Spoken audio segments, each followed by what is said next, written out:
मुंहिंजो नालो आर्यन शिवलानी आहे। मां स्वामी विवेकानंद हाई स्कूल जे चौथे दर्जे में पढ़ंदो आहियां।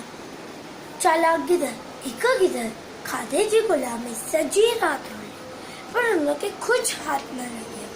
सुबुह जो जीअं नाव में थी पंहिंजे घर ते मोटियो त हुनखे वण ते हिकु काउ ॾिसण में आयो, जंहिंजे वात में लोले जो टुकड़ो। गिदड़ दिलि में ख़्यालु कयो कि चालाकी करे हिन मुल्क काउ खां लोले जो टुकड़ो फुरी वठां। हे कई गिदड़ काउ खे पढ़ाए चयो, तूं त ॾाढो चवंदो आहीं, तुंहिंजा पंख कहिड़ा न चिमकेदार, तूं ज़रूरु सुठो राग कंदो। महिरबानी करे मूंखे पंहिंजे राग जो मज़ो न वठाई।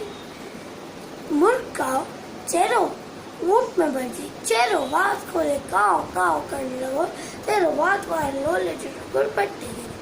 गिदड़ लोले जो टुकड़ो खाई ख़ुशि थींदो हली वियो। नसीहत कूड़ी साराह ते पढ़जण न घुरिजे। महिरबानी।